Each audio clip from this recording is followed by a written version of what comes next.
Hey guys, and welcome back to this place. If you are new, welcome here for the very first time. I'm Carmen, and today we are delving straight into Season 2, Episode 15 of Battlestar Galactica. We are very, very close to the end of the season, and I'm just really curious as to where we're going to go from here, and like how the season is going to play out the rest of the season, yeah? So last episode, we had a Lee-centric episode that really focused on him and where he is mentally. And we explored the black market. We killed Fisk and sort of left the Pegasus floundering once again for a leader. It was not my favorite episode, I'll say, of Battlestar Galactica so far because I feel like the pacing was a little bit weird, and I think that they could have done it a little bit differently, and it might have been a little bit better. Also, where is Starbuck? Like, she just kind of disappeared for the past couple episodes. Haven't seen her. Haven't heard of her. Like, I'm really hoping that she's going to be in this episode because, like, yeah, I don't know.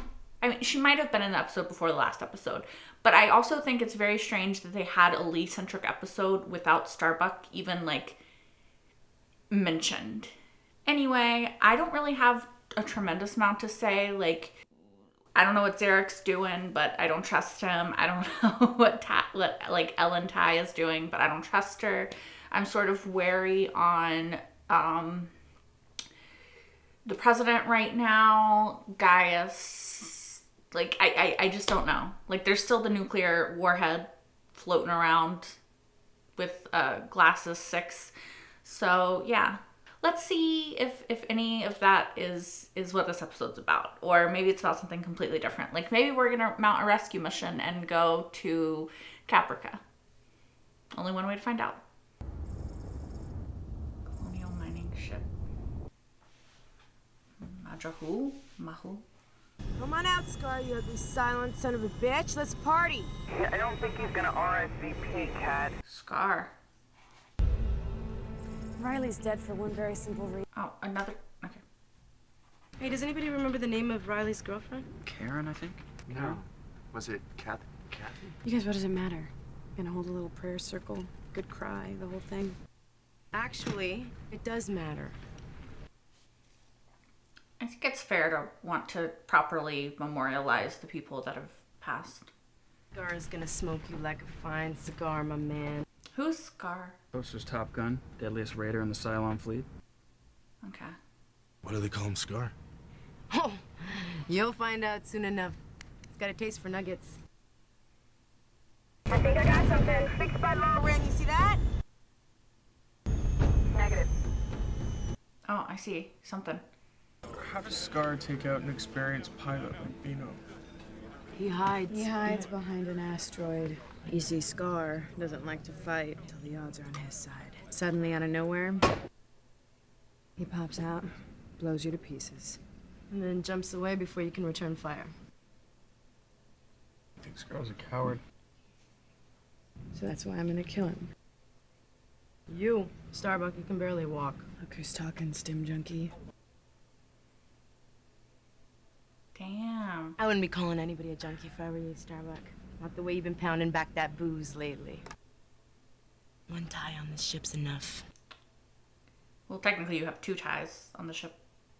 Just saying. I got 200 here.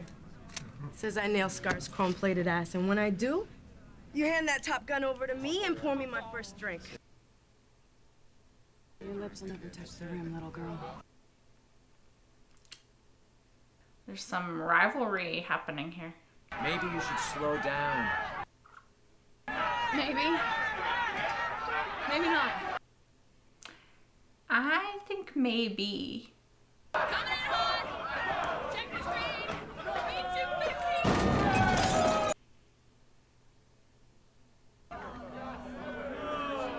Ow.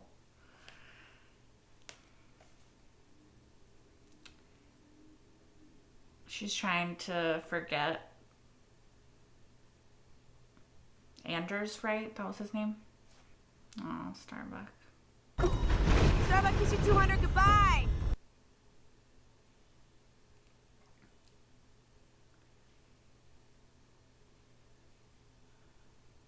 Ooh, okay, there's Scar. That was definitely Scar, not who she thought was Scar. I'm pretty sure. Based off of, you know, the actual scars on his face. This guy's mine. One of y'all need to look behind you. Because Scar is Something's definitely wrong. dragging the rear. That can't be Scar. Yeah. He should be jumping or wheeling a gun at us. He's behind you. I'll check our tails. Yeah.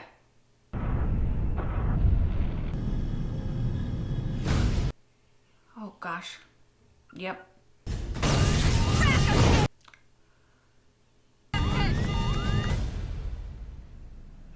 Is he being open fire too early? Gotta fill the windscreen with the sucker. You're not gonna hit him.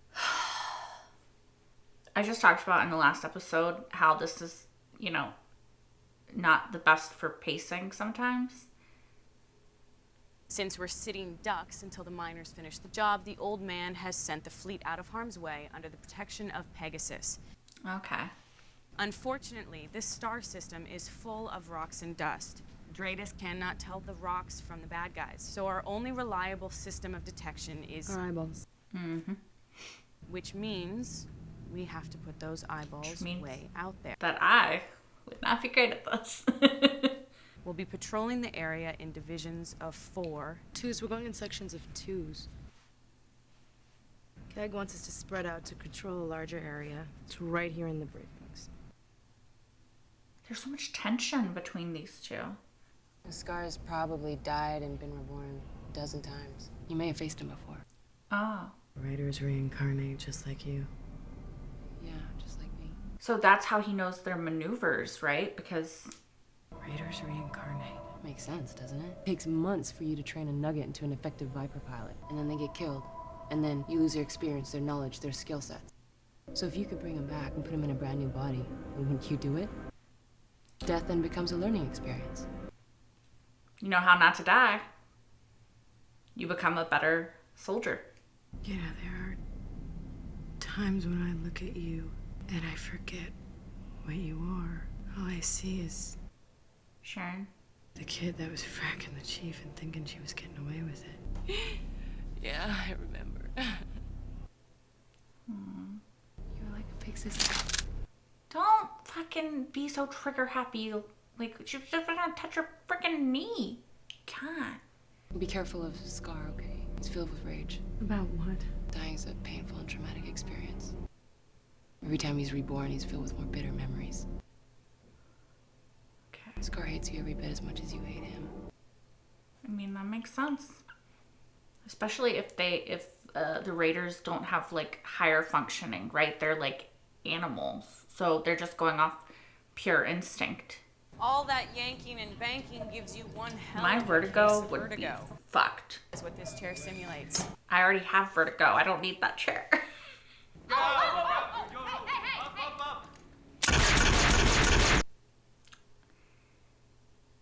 Not bad. At least he hit the target. So what's the all-time record?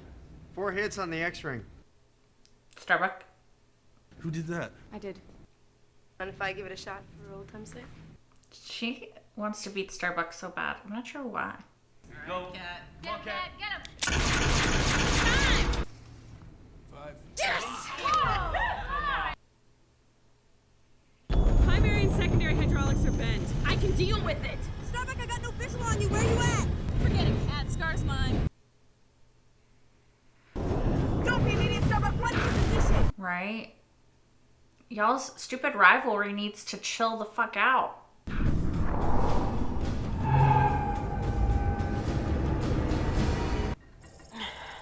Cat's just another hotshot kid out to make her bones, like you were before you met Anders. You ever think about him? Yeah, she does. He's dead. You think about him. You didn't think he had a chance to survive me. Why'd you promise to return with a rescue party? I thought it was...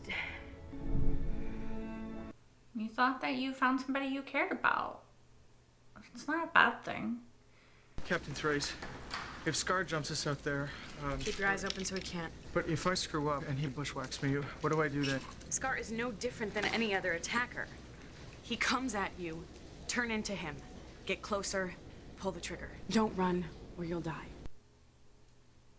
A kid needs more than a pat on the ass and a textbook quote about tactics, okay? I just don't understand why they're at each other's throats so much. Starbuck said to turn it to any attack. Weapons hot. Your bingo fuel. Don't attack, you idiot. God damn it, BB. This is the frickin' exception. Abort and reform. 4-2 Alpha behind the big spud. We need a hand right frackin' now. You're on your own, Doc. Everybody's way out of range. Doc, do that in 6 minutes. 6 minutes? That's way too long. Oh my God. Did that kid die? Why'd he try to take on Scar by himself? Stupid idiot. Try to run and you're dead. I heard you. You drilled that into that poor Orland's head. You know what? You and I both know that 99% of the time that is the right move. Not this time.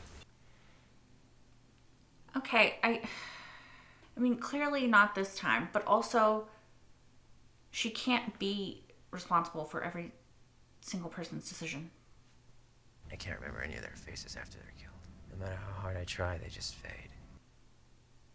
Probably your brain protecting itself. If you got wrapped up on every single one, you wouldn't be able to keep going. You know, the president says that we're saving humanity for a bright, shiny future that you and I are never gonna see, because we go out over and over until someday some metal motherfracker is gonna catch us on a bad day and just blow us away. That's not a great outlook to have.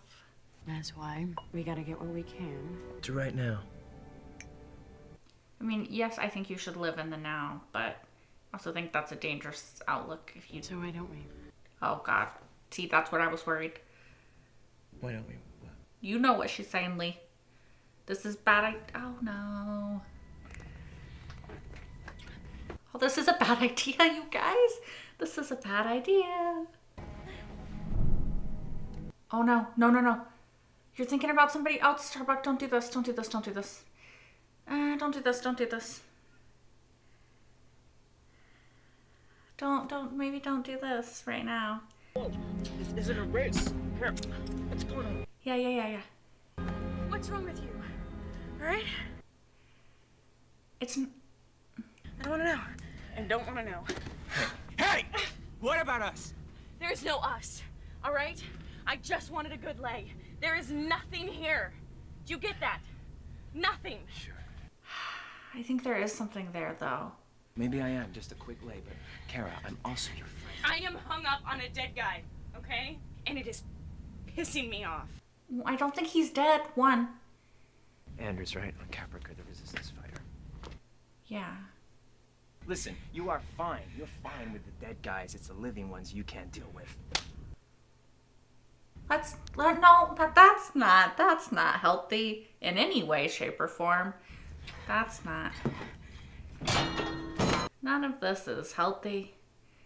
She is really choosing a very, very unhealthy coping mechanism for the loss of Anders. But also, he might as well be dead if they're not going to go back to rescue him. I get that. But also, I feel like he would live. I feel like he would live, you know? She really does need to stop drinking, though, because that is very much not a healthy coping mechanism, especially when you are a pilot. You're almost, self-fulfilling your prophecy of a raider catching you on a bad day, you know? How's it feel, you bastards? One of us is gonna have to break away first, and it isn't gonna be me. Wake up! He's a machine! He's not gonna break! He's committing suicide, Starbuck!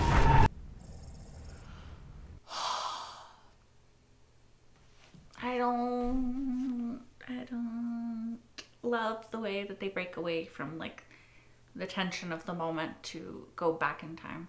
Cylon raiders like to isolate individual Vipers and then gang up on one, hoping to kill it before his wingman has a chance to protect him. Which is exactly what happened to Jojo 20 minutes ago. And where were you? Flight schedule had you flying lead for Jojo on that patrol, so why'd you assign Snake to take your place? What exactly are you trying to say, Lieutenant? What I'm trying to say, Captain, is maybe if you weren't up all night drinking, Jojo would have still been here. Oh, gosh. Give us the room. It's hard because, like, in a sense, yeah, she's right, and Starbuck does need to get her shit together, but also maybe that's not the best way to approach it in front of everybody. And she's very hostile with her anyway. I put Snake in my place because I was in no condition to fly. And I knew that. You see, unlike you, I don't take a bunch of pills and then climb in my cockpit so wired that I can't land the frackin' ship. You're an embarrassment. Used to be the hottest stick on the fleet. Now, you're just a reckless drunk who sends other people out to get killed. I mean, she is correct, though. That's not reckless to know that you're not in condition to do it and to send someone else to do it for you. What are you gonna do? You gonna hit me, Starbuck? I kind of want her to, because, like, you're annoying to me. You're afraid that you're gonna end up like that picture of Riley's girlfriend. Some little forgotten picture that nobody really remembers. You see, that's why you're riding my ass so hard. So no one will notice that Scar scares the living crap out of you.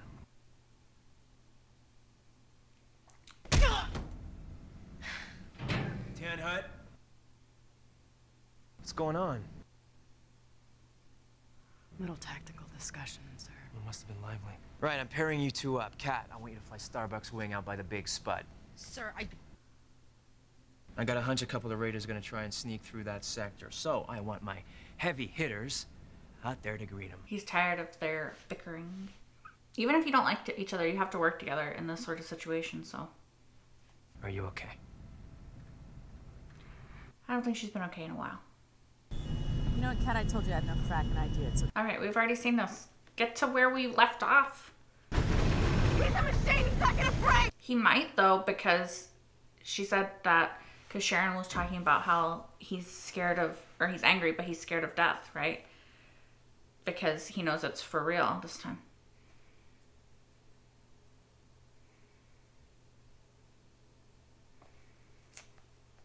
I said it. I meant it. You have to live to go back, Starbuck. You know? If you actually want to go back to Caprica, you have to live long enough to do that. God damn it! She's gonna pull you. I'm gonna put him right in front of you. Do not miss him, you fracking stim junkie.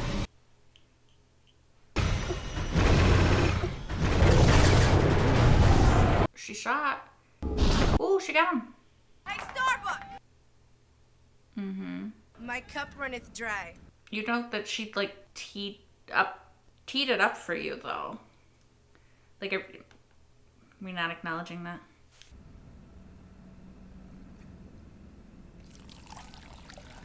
You earned it. Yes, but you didn't earn it alone. Maybe you could acknowledge that as well, Kat. To BB, Jojo, Riley, Beano, Dipper, Flat Top, Chuckles, Jolly, Crashdown, Shepherd, Crashdown. Okay. Dash, Flyboy, Stepchild, Puppet, Fireball. To all of them. Yeah. So say we all. Could have done it, you know? Could have taken out Scar. Just needed to get a little closer. So why didn't you do it? Probably would have died in the process. A couple months ago, I wouldn't have even thought about that. Quit kicking yourself. You did the right thing and called in your wingman. Mm-hmm. Scar's dead. You and Kat came back alive. That's what matters. It's not why I did it, though. Can't get Anders out of my head. Yep. Can't get over this insane hope that maybe he's alive. That's not bad, Starbuck.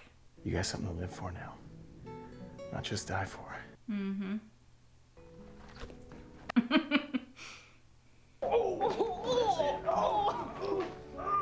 He's down the count.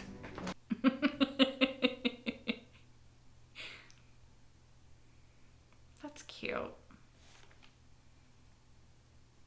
issue. And I think that, like, they should go back to Caprica and, like, see, you know? They found the Pegasus found them. So there is, you know, other humans alive. Which, I mean, we already knew that there was humans alive on Caprica. But I'm just saying, like, it could be worth it to go back. Alright, so the first thing that I want to talk about is kind of the same thing that I talked about in the last episode, which was the Lee episode that started and then went 48 hours earlier, I think.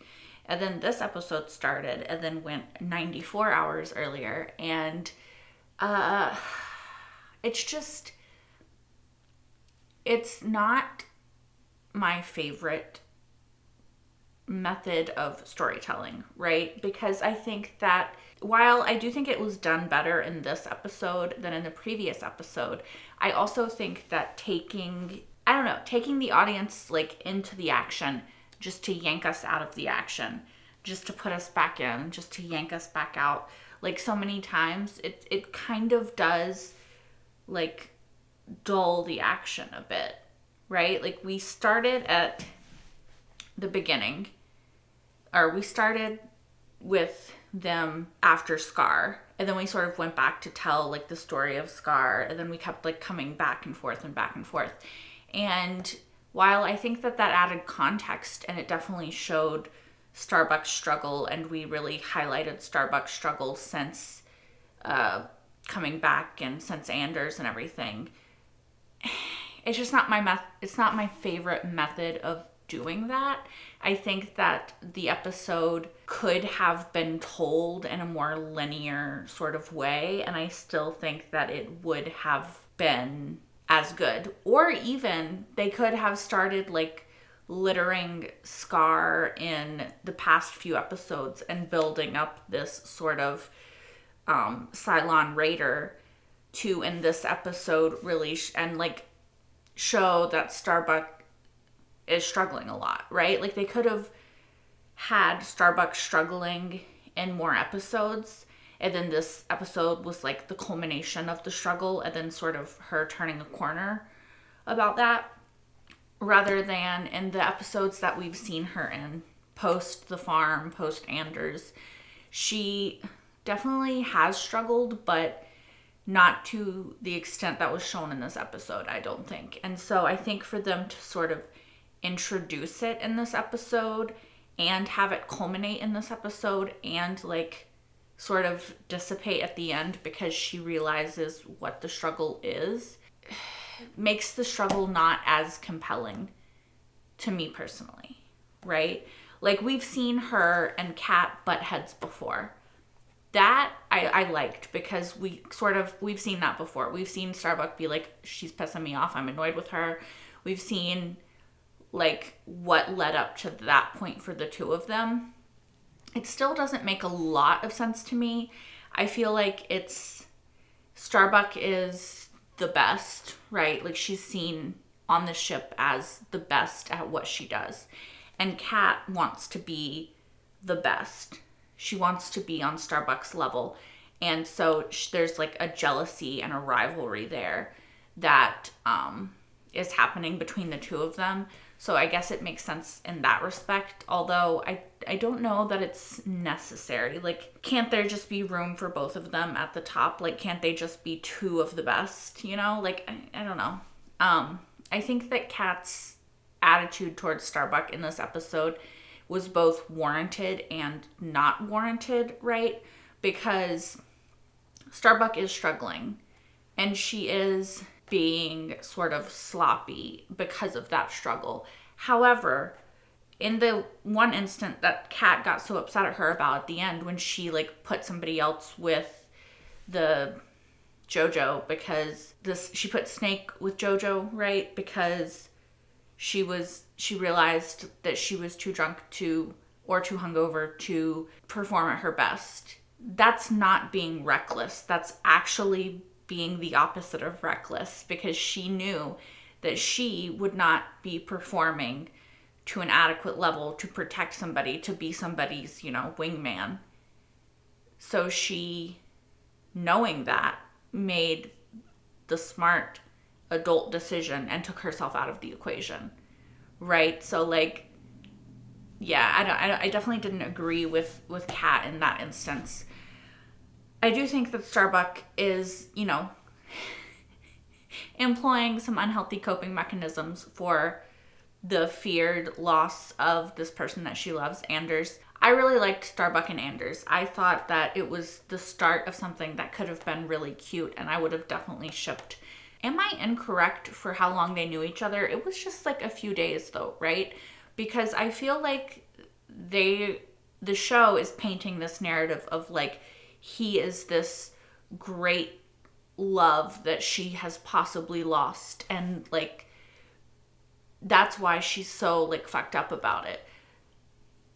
I don't know. It's just, it seems like that's maybe giving it more credence than I thought that it was worthy of, you know? Like, I think that it's fine that she was developing feelings for him. I think it's fine that she mourns the possible loss of him. I think that that makes sense. Maybe to the degree that she's being affected is a little bit confusing for me, because I don't know that depth, that connection had enough depth when it was formed and the time it was formed in to make her that upset about it. But I don't know. I think that you can fall in love very quickly. Like, don't get me wrong. I think that you can very deeply care about somebody very quickly. I guess I'm unclear on how long Starbuck was on Caprica with Anders and the depth of their connection. Like, I knew she really cared about him, and I knew that she was sad to leave him and that she wanted to go back and mount a rescue. I guess I didn't realize like how attached that she had been to him, which is fine. And I guess it makes sense if we're looking at it from the perspective of this episode is the episode where she's sort of realizing they're not going to go back to Caprica to try to get him, and they're writing him off as dead. And so maybe that's where the escalation of her being upset is coming from, as opposed to previous episodes. Although that was never explicitly stated, so I'm kind of confused as to, maybe I just missed it, where they ever said explicitly that he was dead, or explicitly that they for sure were not ever going back to Caprica. Did I miss that?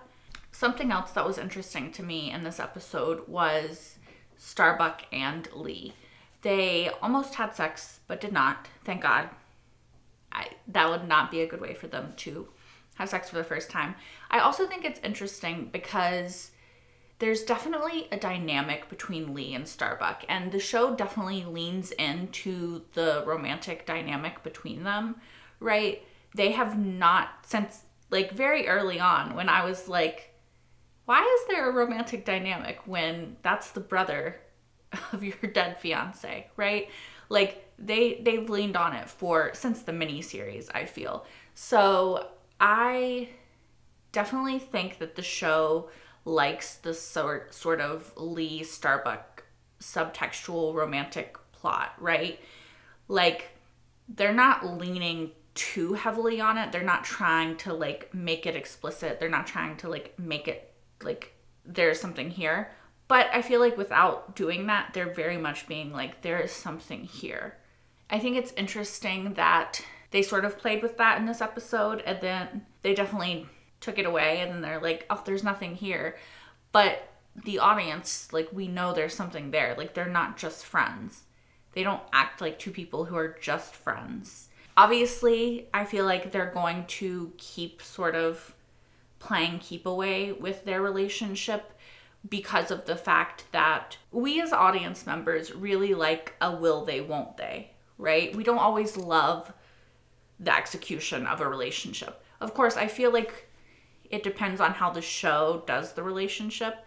But yeah, in general, audiences really like a will they, won't they. And so I feel like Battlestar is going to really lean into the will they, won't they. Like, oh, they're close, but no, Anders. Oh, they're close, but no, someone else. Oh, they're close, but no, they can't. You know, like, I mean, they're just going to keep doing that for a while, I feel. So Something I find interesting is that this is like a Starbuck episode, right? The last episode was the weird, disjointed Lee episode. And this episode is the sort of weird, disjointed Starbuck episode. Yet we had lots of Lee in the Starbucks episode. But where the fuck was Starbuck in Lee's episode, right? Like, I mentioned that last time too, because I was like, this is a Lee episode. We should for sure have Starbuck. And now we have a Starbuck episode and we had plenty of Lee. So it's interesting that we didn't have her in his episode, but he's in her episode. You know? It's also interesting, and I already talked about it, but I'm going to talk about it a little bit more, the dynamic between Kat and Starbuck, because aside from the like professional jealousy, like I wonder what it is that Kat so dislikes about Starbuck. Even when she has like the cup at the end and she's like, yeah, fill my cup, like you promised, you, like, you know, and she's like baiting her because she wants Starbuck to like push back against it. But why is she not admitting that the only reason that she was even able to kill Scar is because like her and Starbuck worked together to make it happen? You know what I mean? Like, she's not even willing to like give her that credit. A scene I really liked in this episode was the scene between Starbuck and Sharon. It got me a little bit teary. I just really like to see Starbuck and Sharon interacting in a way that feels, like, I don't know, it just feels like they're both sort of trying to see it from the other's perspective, right? Like, I want that relationship to like flourish. Like, I want Starbuck to one day see that that is still Sharon and to care about her the way that she once did, and to sort of see the light that Hilo has seen, that not all Cylons are the same, and that Sharon is on their side, and that she does care about them, right? Like, that would be my ultimate goal for their relationship. I also really like to see Starbuck and Hilo's friendship. Like, it makes me happy. And their scene at the end was really cute. And I like that he's pointing out to her before she had something worth dying for, right? Like, she believed wholeheartedly in her duty and her mission, and she was willing to die for that. But now she's second guessing dying because she has something to live for, which is the hope that Anders is still out there and that she can somehow find him again. And I just love that. The last thing I'll say about this episode is that the 94 hours earlier thing that they did at the beginning, which I've already talked about, is just not my favorite trope. I think it makes the episode feel much more disjointed and not as cohesive or as like smooth. For some reason, and maybe it's because it said 94 hours earlier, I felt like this episode was really long, even though I'm pretty sure it's the exact same length as most episodes, which is like 40 something minutes. Anyway, you guys, I think that's all that I really have to say about this episode. Just like the last episode, I sort of enjoyed picking apart Lee's psyche and trying to figure out where he is. I also enjoyed picking apart Starbuck's psyche and figuring out where she is, but it's not going to be up there with my favorite episodes, just like the last one. Like, it's just kind of okay for me. Anyway, I'm still excited to see what the next episode brings. Hopefully not a 48 hours, 24 hours, 98 hours, whatever earlier. Hopefully just a linear story, but we'll see. If you want to watch the next episode right now with me, you can over on Patreon, which will be linked in the description down below. If you're watching this on YouTube, you can also watch my entire full-length reaction to this episode and every single episode of Battlestar Galactica over there as well. And yeah, that's it for now. I hope to see you guys next week for more Battlestar. Until then, bye guys!